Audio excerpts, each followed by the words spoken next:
Bonjour à tous et à tous, bienvenue aux Attachés de presse, votre émission politique hebdomadaire sur les ondes de CFAC 88.3. On s'entretient aujourd'hui avec Daniel Leblanc, journaliste d'enquête célèbre, notamment sur le plan des scandales des commandites, mais aussi avec son livre Mon nom de code, ma chouette, nom de code, ma chouette, l'enquête sur le scandale des commandites. Un livre où est-ce que Siononi raconte comment il a pu déchiffrer, je peux me permettre l'expression, le scandale des commandites. Monsieur Leblanc, bonjour. Bonjour. Je voulais parler un petit peu de votre parcours à l'université, que avec mes recherches, j'ai pu apprendre une belle histoire. Vous avez enquêté sur le travail d'un de vos professeurs qui falsifiait les notes des étudiants. Est-ce que vous pouvez nous en discuter un petit peu plus? C'est plus qui falsifiait les évaluations des étudiants. Donc, le processus d'évaluation, puis là, vous allez me le dire, est-ce que ça existe encore à la fin de l'année? Vous recevez une feuille puis vous évaluez vos profs? Oui.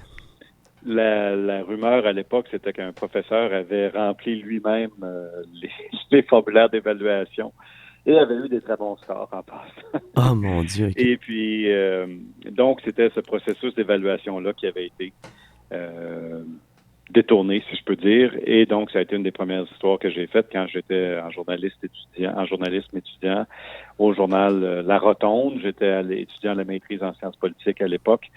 Donc, au début des années 90, 94, 95, j'aimais déjà la politique, j'aimais déjà le journalisme politique, mais en même temps, j'avais fait cette enquête-là qui avait quand même eu des répercussions. Là. Ça avait ébruité quelque chose qui se savait, mais qui n'avait jamais été rapporté au-delà du programme des communications, si je me souviens bien, du département des communications à l'Université d'Ottawa à l'époque. Donc, c'était un bon premier petit scandale que j'avais débusqué en tant que journaliste étudiant. Tout d'abord, ce scandale-là, si je peux le prononcer ainsi, d'où est venue votre idée d'enquêter là-dessus? Mais puis, est-ce que le travail que vous avez fait par rapport à ça a pavé la voie à votre travail actuel de journaliste d'enquête? C'est sûr que je pense qu'il y avait une source à la base de toute information comme ça. Ça a été de fouiller le dossier, puis de poser les questions, puis d'aller confronter les gens. C'est sûr que ça m'a donné, dès le départ, puis moi, j'étais un jeune journaliste. On était tous des jeunes journalistes, mais le rédacteur en chef à l'époque, c'était Patrick Lagacé, qui lui aussi a eu une très belle carrière dans le monde des médias. On le connaît un peu. Qui se poursuit de nos jours. Mais tu sais, ça a été vraiment formateur, si je peux dire. Puis un peu cette idée-là on trouve une histoire, on fouille, on pose des questions, on confronte les gens, on va chercher des réactions. La base du journalisme n'a pas vraiment changé malgré l'évolution des médias depuis les années 90. La base du métier demeure la même, c'est de parler à des gens, d'obtenir des informations, de chercher des confirmations et d'aller au-delà du discours public des fois, puis de chercher un petit peu plus loin pour bien comprendre ce qui s'est passé, qui a fait quoi, et est-ce que c'était correct ou non. À la base, c'était d'intérêt public pour un journal étudiant d'enquêter sur un prof qui aurait pu falsifier ses évaluations étudiantes. Donc, je pense que ça m'a vraiment j'ai vraiment eu du plaisir cette année-là à la Rotonde. Avoir su, j'aurais commencé beaucoup plus tôt à faire du journalisme étudiant, mais on peut pas. J'ai fait une belle année là-dedans, puis ça m'a aidé, même ça m'a convaincu à poursuivre dans cette branche-là.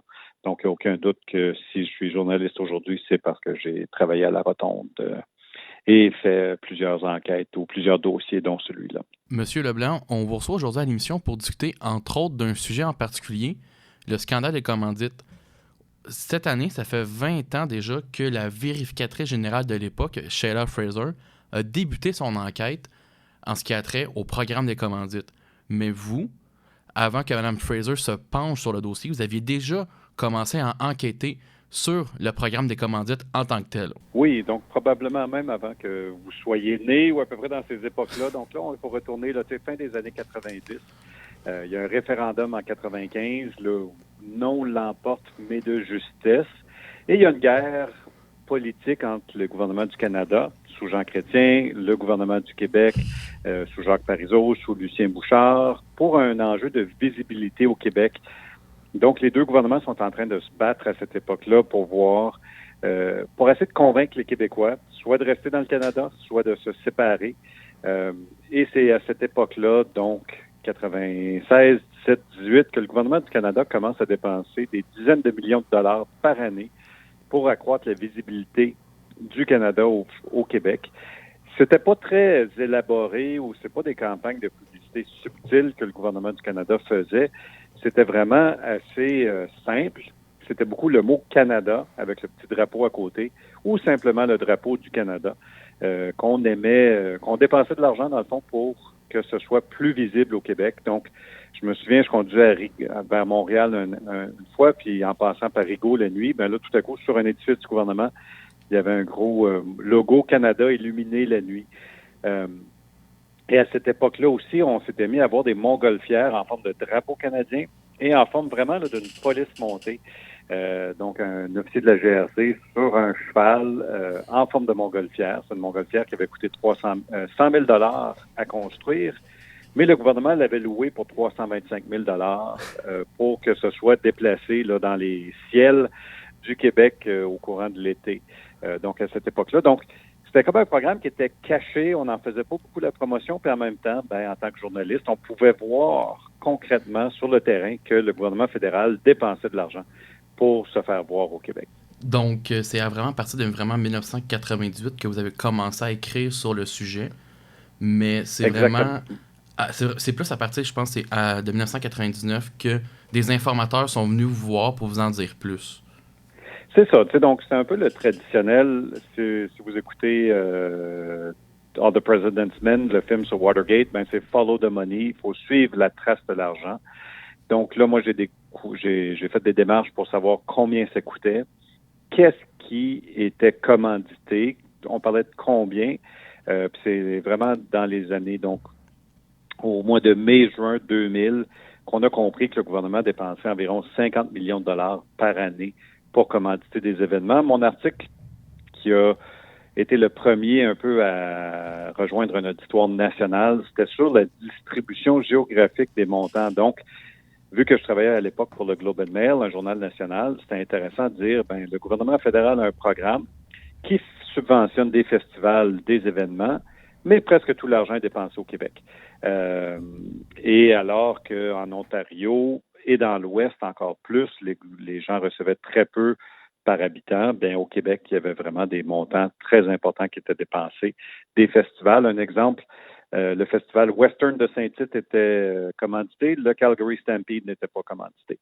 Donc, ça, c'est l'article qui a fait réagir et c'est le premier article qui a vraiment attiré l'attention d'une source que j'ai surnommée Ma Chouette parce que dans son courriel, c'est comme ça qu'elle s'appelait et qui m'a donné de l'information pour me dire, écoutez, là, il y a le programme des commandites, mais il y a aussi un scandale derrière ça. C'est sûr que ça me semblait des mauvaises ou en tout cas, c'était des dépenses douteuses au niveau de l'efficacité, mais Ma Chouette m'a vraiment écrit. Elle m'a parlé en juin 2000 et m'a envoyé ensuite une série de courriels avec vraiment des allégations très claires qui se sont avérées de corruption, de fraude et de ristourne dans le sens que les agences de publicité qui faisaient beaucoup d'argent à gérer le programme des commandites, mais dans le fond, étaient encouragées fortement à faire des dons officiels au Parti libéral du Canada, mais aussi des dons non officiels en argent comptant ou pour des transactions frauduleuses au profit du Parti libéral. Donc, c'est vraiment là, on est en 2000 quand Ma Chouette me contacte pour me donner cette impression-là beaucoup plus large qu'il y avait un scandale derrière cette initiative-là. Juste avant d'approfondir un peu plus avec votre première source, vraiment, si je peux dire qu'il y a eu un impact sur votre travail, Ma Chouette, j'aimerais revenir sur la fameuse liste qui a mis feu aux poudres, là, mais qui a insisté Ma Chouette à vous contacter. Ça aurait pu arriver que cette liste-là ne se retrouve pas entre vos mains. Est-ce que vous pouvez nous raconter un peu l'histoire derrière cette fameuse liste-là du ministère des Travaux publics? Hein? Oui, ça c'est comme une histoire que j'ai compris, genre, la commission Gomery, donc une commission d'enquête sous la direction du juge John Gomery. À ce moment-là, en 2000, je ne sais pas qu'il y a des tractations, mais au sein du gouvernement, du ministère des Travaux publics, probablement du cabinet du ministre Alfonso Gagliano, il y a des gens qui ne veulent pas que l'information sorte sur l'étendue du programme des commandites. Jusqu'à ce moment-là, on parlait de 10-15 millions par année. Dans le fond, c'était beaucoup plus comme 40-50 millions de dollars par année. Mais il y avait aussi cet élément-là supplémentaire qu'il y avait des entreprises de publicité qui agissaient comme les intermédiaires et qui faisaient des commissions de 12-15 sur les commandites. Donc, ça faisait beaucoup d'argent qu'elle a des firmes qui travaillaient pour le Parti libéral du Canada durant les campagnes électorales. Et ce qu'on a appris à la commission Gomery, il y a une fonctionnaire qui s'appelle Anita Lloyd qui avait trouvé la liste avec toutes les commandites, mais qui s'était fait dire de ne pas me la donner. Et elle m'a appelé à un moment donné, puis elle m'a dit, bon, ben écoutez, il y a une liste, est-ce que c'est bel et bien celle-là que vous voulez? Et j'ai dit oui, puis dans le fond, elle, ce qu'elle avait fait à ce moment-là, c'est qu'elle avait répondu à ceux qui lui disaient de ne pas me donner la liste. Ben, légalement, elle était obligée de me la donner. Puis c'est comme ça, elle a fait une petite confirmation que c'est bel et bien ce que je voulais. Moi, à ce moment-là, je ne savais pas tout ce qui se passait. Mais si j'avais pas eu cette liste complète grâce à cette fonctionnaire-là qui s'appelle Anita Lloyd, j'aurais probablement pas eu l'idée globale du programme des commandites. Ça nous aurait empêché de faire des recherches sur certaines commandites qui étaient très douteuses et même frauduleuses. Et donc, c'est de voir qu'il y a une femme qui s'est tenue debout à un moment donné contre un appareil politique très puissant. Et grâce à son courage, ben, on a pu continuer les démarches, écrire l'article qui a finalement, comme vous disiez, mis le feu aux poudres parce que une fois que ces informations-là étaient entre nos mains au Globe and Mail, bien, on n'a pas arrêté. Mais si on n'avait pas eu la première liste complète, comme on y avait droit, mais là, on n'aurait pas pu aller aussi loin qu'on est allé finalement. Ensuite, justement, vient la première rencontre avec Machouette. Dans quelles circonstances que Machouette vous a contacté? Oui, donc il n'y a pas eu de rencontre. C'était vraiment dans le journalisme, là, il y a des sources confidentielles, il y a des sources anonymes. Une source confidentielle, c'est quelqu'un que je connais, à qui je parle, avec qui j'ai des échanges, avec qui on développe une relation de confiance, avec qui on a confiance en l'information que cette personne-là nous donne, mais on ne dévoile pas son identité. Machouette, ce qui était vraiment étonnant, puis ce qui était pour moi une expérience unique, c'est qu'on avait des échanges et elle était anonyme. Je ne la connaissais pas. On ne se voyait pas. On s'écrivait surtout des courriels. Plus tard, éventuellement, le déclic s'est fait et il y a eu une connaissance. Puis je l'écris dans le livre, on en a parlé. Mais à ce moment-là, c'est une source anonyme, donc c'est pas une source envers laquelle j'ai une confiance absolue. J'ai jamais cité Machouette, j'ai jamais dit selon une source proche du dossier ou selon les informations obtenues, voici ce que quelqu'un nous dit, parce qu'on savait pas c'était qui. Donc c'est vraiment quelqu'un qui m'a servi à me donner des pistes, à me donner des idées de sujets. Mais avant tout, c'est quelqu'un qui a donné un peu le coup de pouce nécessaire pour se dire, hey, il faut continuer à vérifier cette histoire-là. Parce qu'il y a anguille sous roche, il y a probablement de la fraude, il y a probablement de la corruption. Puis ensuite, ça a été une question de l'étayer et de le documenter. Ça a pris 2 ans avant que la vérificatrice générale s'en mêle. Ça a pris 2 ans avant que la GRC s'en mêle.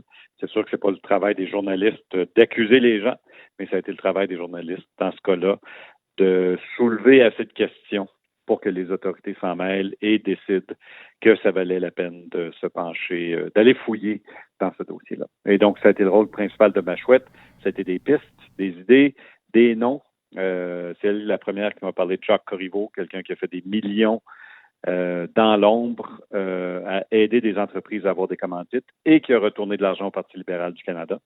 Mais ça a pris du temps avant que son nom sorte même publiquement à la commission Gomery en 2004-2005. Donc, c'était des pistes qu'elle donnait, des informations qu'on recherchait, mais tout ça devait être vérifié, contre-vérifié, parce que c'était une source anonyme et non pas une source confidentielle. Justement, on en vient en 2002 où est-ce que Mme Fraser décide de se pencher sur le dossier. Pourquoi ça a pris autant de temps à Mme Fraser pour décider d'enquêter sur le programme des commandites en tant que tel?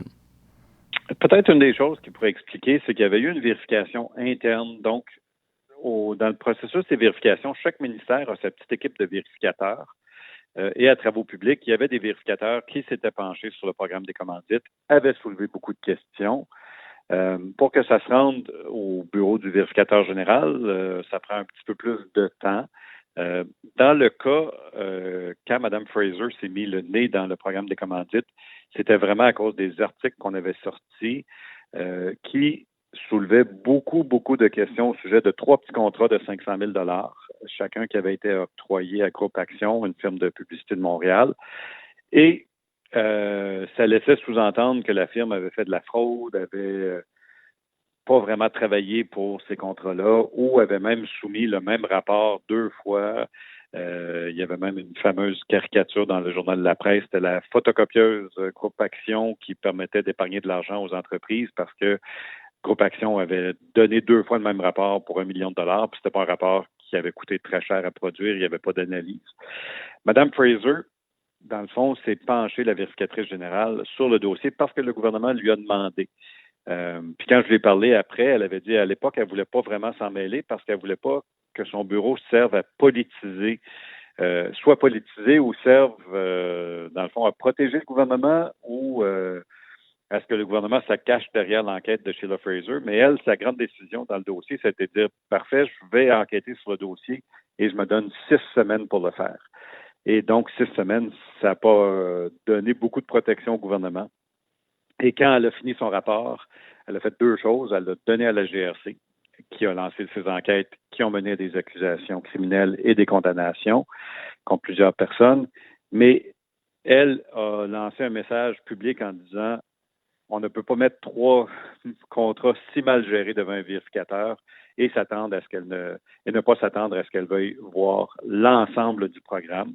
Et c'est là qu'elle a lancé sa propre enquête sur non pas 3 contrats qui valaient 1,5 million, mais plutôt contre l'ensemble du programme des commandites, qui valait des centaines de millions de dollars sur plusieurs années. Donc, son processus a été lancé en 2002. Elle a fini son travail en 2003. Ça a été rendu public en 2004. Et peu de temps après, Paul Martin, les libéraux, étaient un gouvernement minoritaire à cause, en grande partie, du scandale des commandites. Pour ce qui est du programme des commandites, c'était géré par M. Joseph-Charles Guité. Quel était son rôle en tant que gestionnaire du programme des commandites, puis comment a-t-il contribué à l'obtention des contrats pour les agences de publicité? Ce qui avait été vraiment bizarre, c'est ça qu'en rétrospective, qui est un peu la clé du scandale, c'est que c'était une très petite équipe sous la gestion d'un seul individu, Chuck Guité. C'est lui qui avait trop de pouvoir. Il était à travaux publics, mais il ne travaillait pas dans les bureaux officiels de travaux publics. Il était très proche, avait des conversations directes avec le ministre des Travaux publics, avec le cabinet du premier ministre, Jean Chrétien. C'est lui qui, il manquait ce qu'on appelle en anglais des checks and balances. Donc, tu sais, des fois, quand on demande à ce qu'une entreprise qui ait 2 signatures sur des chèques, à travaux publics puis dans le programme des commandites, Joseph-Charles Guité choisissait quels événements étaient commandités, choisissait quelles entreprises allaient recevoir une commission pour gérer ces commandites-là, approuvait les factures et donc payait les entreprises. Donc, tout ce pouvoir-là était centralisé. C'était un fonctionnaire qui n'était pas comme les autres, qui travaillait d'une manière qui n'était pas régulière, qui n'était pas normale.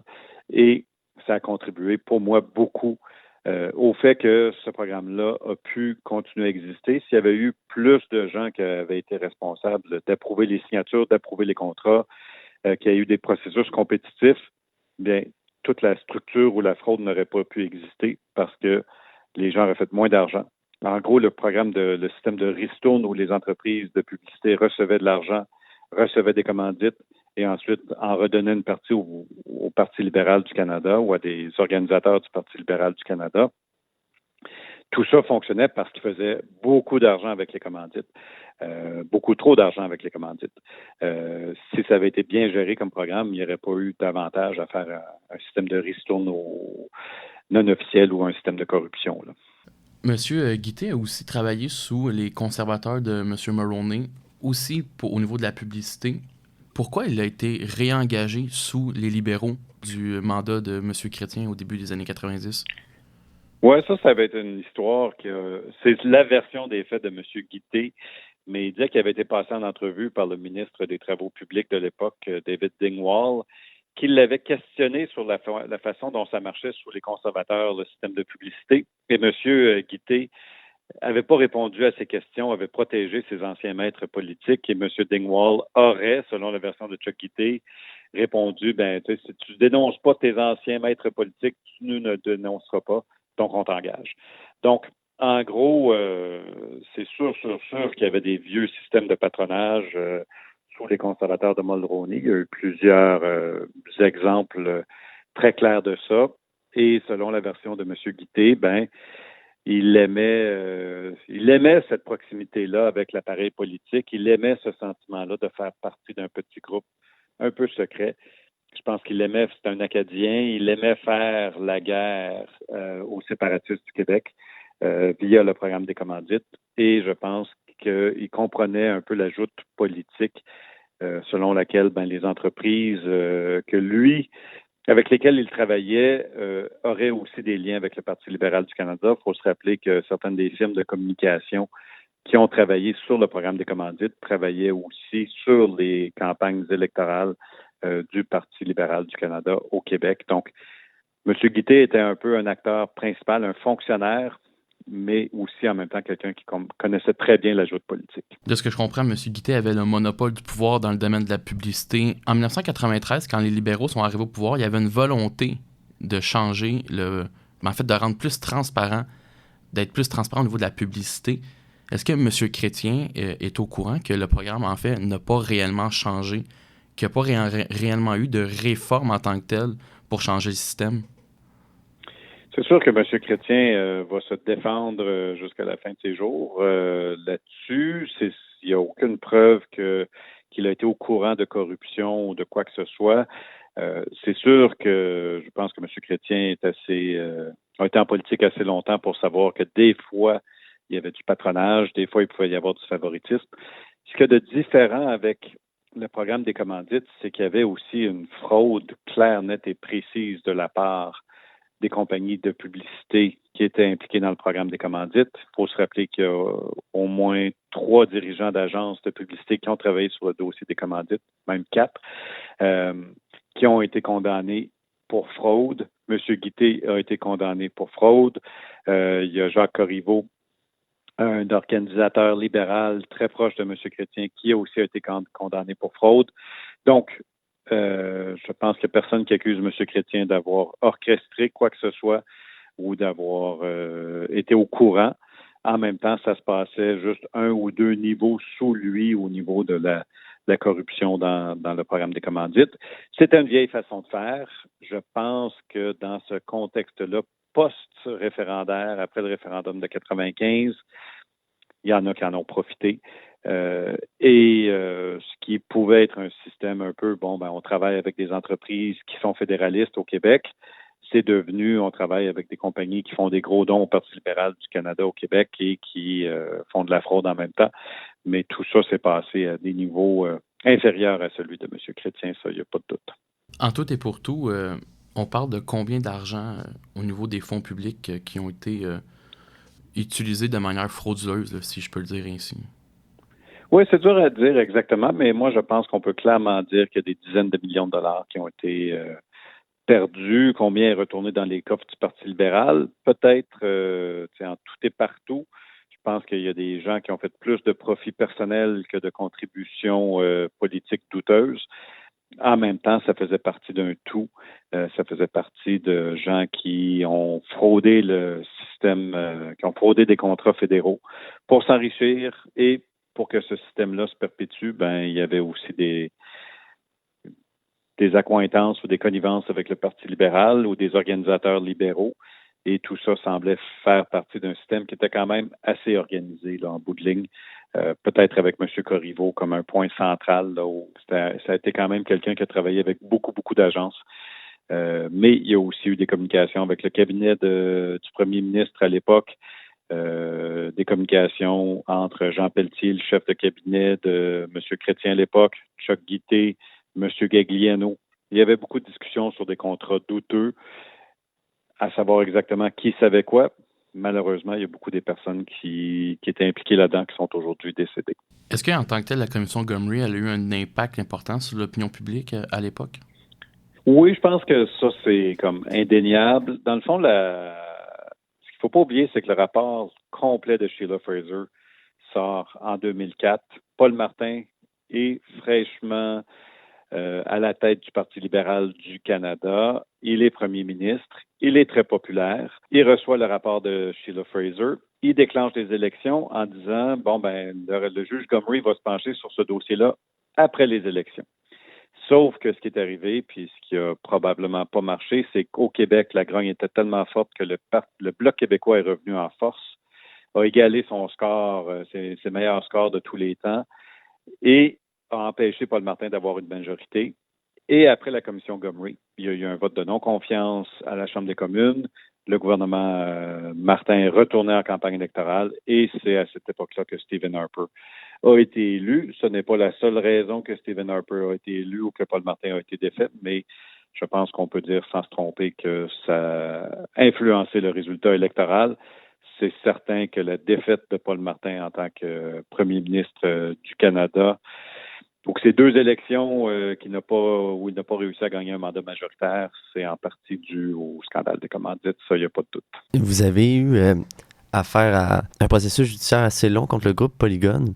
Tout d'abord, je voudrais savoir, comment vous avez réagi à cette position du groupe Polygone de vous obliger à révéler votre source et de vous de dire non, je ne la dirai pas, donc je vais en cours pour plaider ma cause.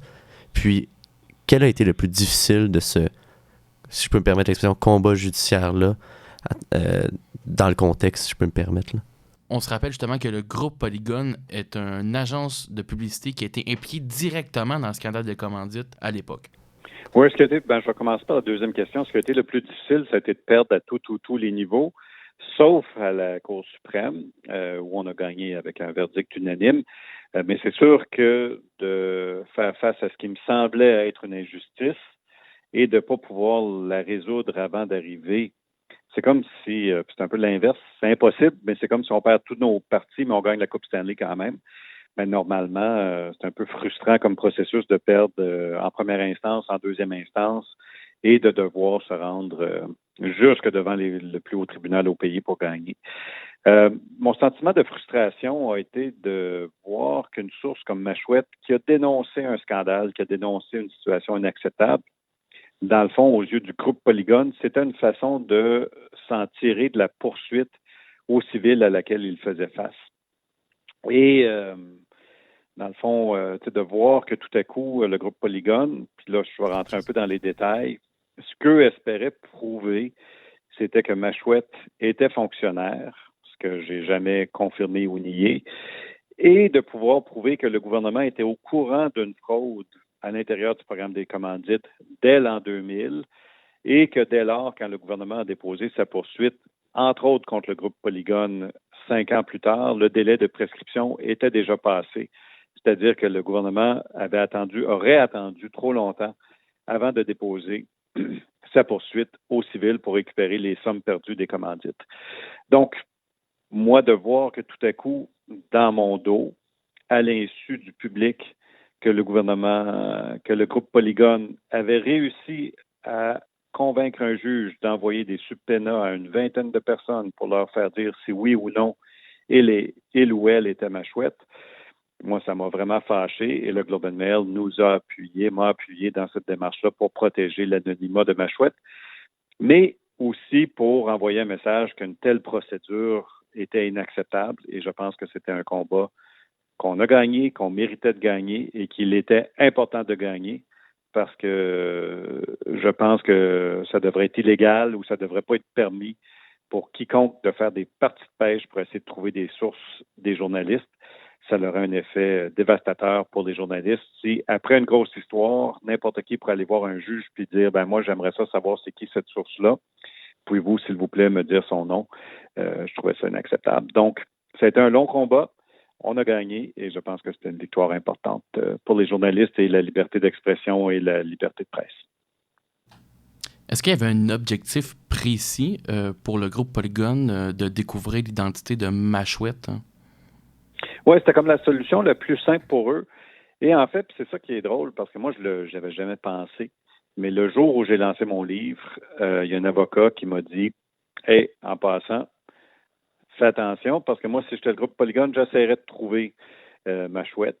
Donc, on m'avait averti, je n'avais pas pensé que ça a pris 2 ans, je pense, avant qu'on comprenne vraiment ce qui s'était passé, que ça avait bel et bien eu lieu, que Machouette avait lancé, que Polygon avait lancé cette recherche-là pour Machouette, pour essayer de faire tomber l'ensemble de la poursuite au civil du gouvernement fédéral. Mais c'était un combat finalement qui n'a rien donné pour Polygon. Ils n'ont pas réussi. Même aujourd'hui, par contre, cette enquête-là ou ce dossier-là semble encore être devant les tribunaux, ce qui est quand même un peu bizarre à mes yeux. Est-ce que Machouette vous a contacté pendant votre bataille, qui est allée jusqu'en Cour suprême d'ailleurs? Puis, est-ce qu'elle avait peur qu'on révèle son identité? Je pense que, tu sais, dans tout ça, c'est sûr que moi, j'aurais pu être condamné pour outrage au tribunal si j'avais perdu, puis j'avais pas voulu dévoiler ma source. Je pense que jamais été question. Je pense pas que je serais allé en prison. En même temps, c'est pas le fun de faire face à la possibilité d'aller en prison. Mais je pense que j'ai des souvenirs d'en avoir parlé à l'époque avec elle. Mais tu sais, c'était plus de l'enjeu était plus. Il n'y a jamais eu de grandes décisions à prendre parce que le processus judiciaire suivait son cours et finalement on a gagné. Donc, il n'y a pas eu on n'a jamais eu à prendre de grandes décisions, mais j'ai de la misère à croire que je serais allé en prison. En même temps, théoriquement, c'était le châtiment qui m'attendait. Comment vous avez vécu ce combat judiciaire-là qui veut pas, était long et, je peux me permettre le terme, peut être souffrant étant donné que c'est quand même un jugement qui s'est rendu en Cour suprême. Là. Comment vous l'avez pris personnellement? Oui, j'ai un sentiment d'avoir trouvé ça dur, de faire le chemin d'Ottawa à Montréal en train, puis d'aller perdre en cours. Puis à un moment donné, ça m'avait vraiment fâché. Le juge n'avait pas aimé un article que j'avais écrit, puis il m'avait donné un interdit de publication, d'écrire sur la situation entre le groupe Polygon et le gouvernement fédéral. Et j'étais le seul journaliste à ce moment-là au Canada qui ne pouvait pas écrire sur le scandale des commandites et ses suites. Donc ça, j'ai trouvé ça fâchant. En même temps, quand la cause est devenue plus connue, j'ai eu un appui du public et du métier et du milieu juridique et journalistique inconditionnel. Donc, en même temps, on ne se sent jamais tout seul quand on fait face à ces grandes batailles-là. Il y avait beaucoup, beaucoup d'appui et je sais que le Globe and Mail, entre autres, a dépensé beaucoup d'argent pour gagner, pour aller choisir les bons avocats, les bons arguments pour amener devant la Cour suprême et ça en a valu la peine. Donc, déprimant d'un côté, mais en même temps, se sentir appuyé comme ça, ça fait du bien des fois aussi quand on fait face à une lutte où on se sent parfois en train de perdre, mais on sait qu'on va gagner.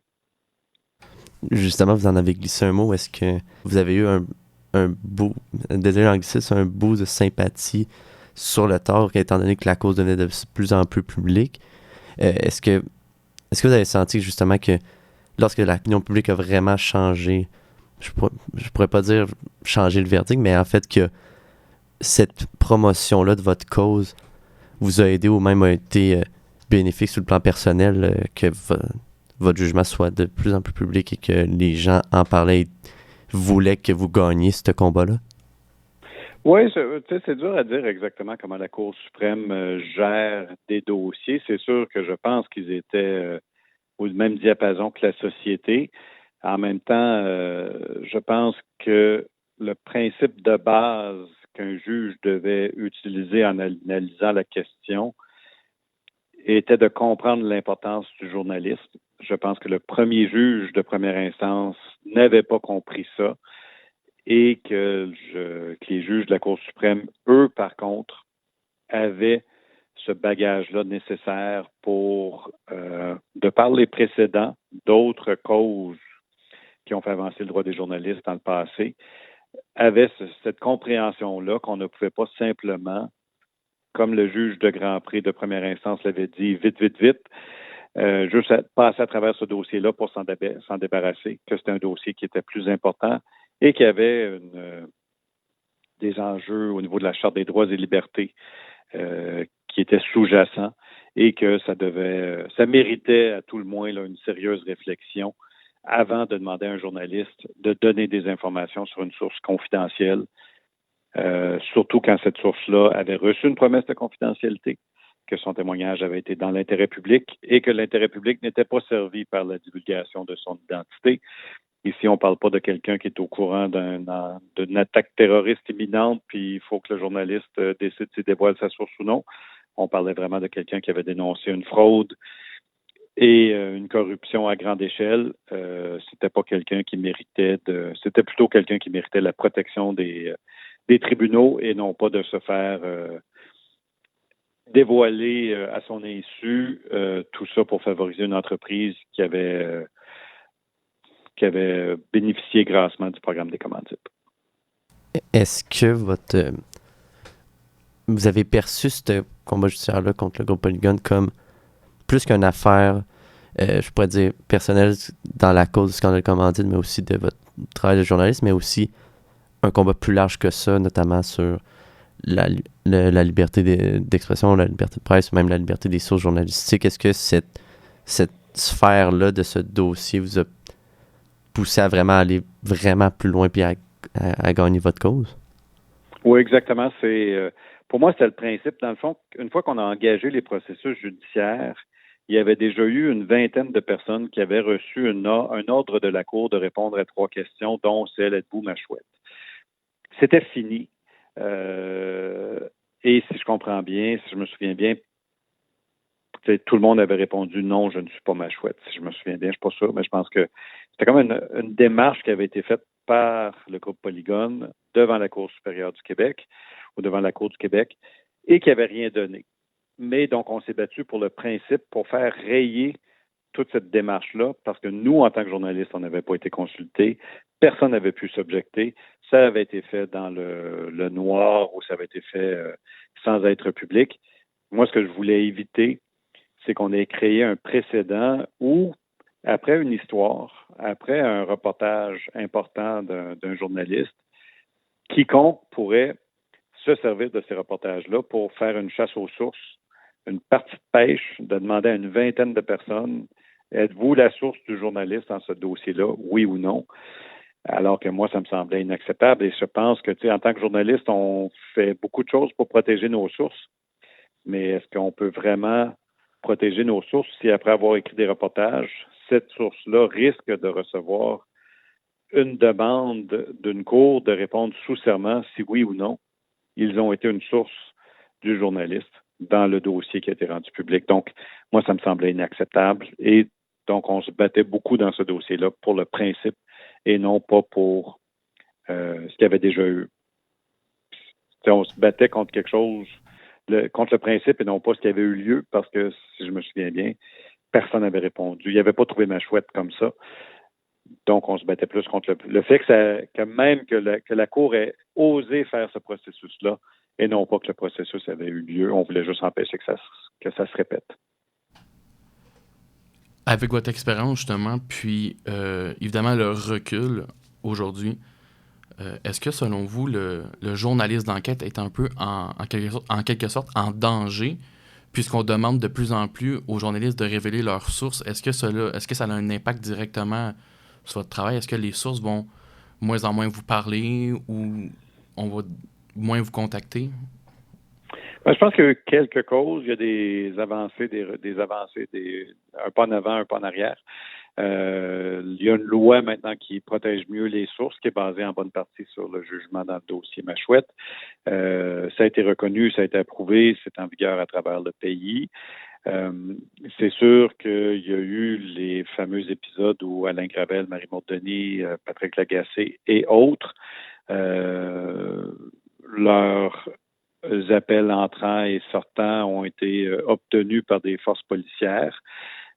C'était un pas de recul. En même temps, à cause que ça a été rendu public, ça n'arrivera plus. On ose l'espérer. Donc, je pense que les sources peuvent encore avoir confiance en la capacité de communiquer de façon confidentielle avec des journalistes. En même temps, de nos jours, il faut faire très attention. La plupart des communications laissent des traces, ce qui n'était pas nécessairement le cas il y a 20-30 ans, quand tout ça se faisait par écrit ou en personne. Donc, il y a encore moyen de protéger nos sources, mais il faut faire très attention, puis il faut surtout se battre contre tout recul potentiel au niveau de la protection des sources. Pour conclure, M. Leblanc, Quelles sont les leçons à retenir de cette épopée longue et tragique du scandale des commandites? Ben, il y en a une à suivre, Follow the Money. Ça vaut la peine de savoir comment les gouvernements dépensent notre argent. Une autre, c'est d'utiliser tous les moyens possibles pour suivre les histoires, bien protéger ses sources. Malheureusement, je pense qu'il y a eu des reculs en matière d'accès à l'information. À l'époque, on faisait des demandes d'accès à l'information au gouvernement fédéral. On obtenait des réponses. Aujourd'hui, ça prend beaucoup plus de temps qu'avant. Il y a des documents que j'ai obtenus à l'époque que je ne pourrais plus obtenir aujourd'hui parce qu'ils ne sont plus disponibles sous la loi sur l'accès à l'information. Et le caviardage est beaucoup plus élevé. C'est dur de recevoir des documents qui ne sont pas caviardés, c'est-à-dire qu'il y a des parties importantes qui ne sont pas rendues publiques. Donc, en tout et partout, il y a eu des avancées, mais le droit du public à l'information reste toujours sous menace, reste toujours menacé et reste toujours un peu partiel, si je peux dire. On est loin d'avoir un accès complet à toutes les informations qui devraient être publiques. Vous voulez mentionner que la loi à l'accès à l'information, elle a changé avec le temps. Pourquoi elle a changé? Puis en quoi ça rend difficile votre travail? Oui, donc un des exemples clés, c'est il y avait eu une vérification interne à travaux publics du programme des commandites en 2000. Moi, j'avais obtenu des documents qui avaient été créés par les vérificateurs internes. Ça avait vraiment fait avancer l'histoire. On avait pu voir des exemples plus précis de malversation. Il y avait eu un rapport public de 19 pages, je pense, mais on avait obtenu des centaines de pages avec plus d'informations via la loi sur l'accès à l'information. Aujourd'hui, c'est ce genre d'information qui n'est plus rendu public. C'est supposément fait pour aider les vérificateurs à faire leur travail sans avoir peur que leurs travaux préliminaires vont être rendus publics. En même temps, je pense que c'est un recul en matière d'accès à l'information. Donc, c'est juste pour dire que le système, des fois, fédéral a tendance à s'auto-protéger et à faire en sorte qu'il y ait moins d'informations qui puissent être rendues publiques. Et ça, c'est un exemple, là, le principal exemple d'un recul. Et je pense que l'enquête journalistique sur le programme, le scandale des commandites, a probablement mené directement à ce recul-là. Monsieur Leblanc, merci infiniment pour votre temps. C'est très apprécié, très enrichissant. En espérant. Merci beaucoup à vous. Bonne chance. Merci à vous. Et c'est la fin de l'émission d'aujourd'hui. Merci d'avoir été des nôtres et on se retrouve la semaine prochaine pour encore plus de politique. C'était les attachés de presse sur les ondes de CFAC 88.3. Ça part ici. Prenez soin de vous et au revoir.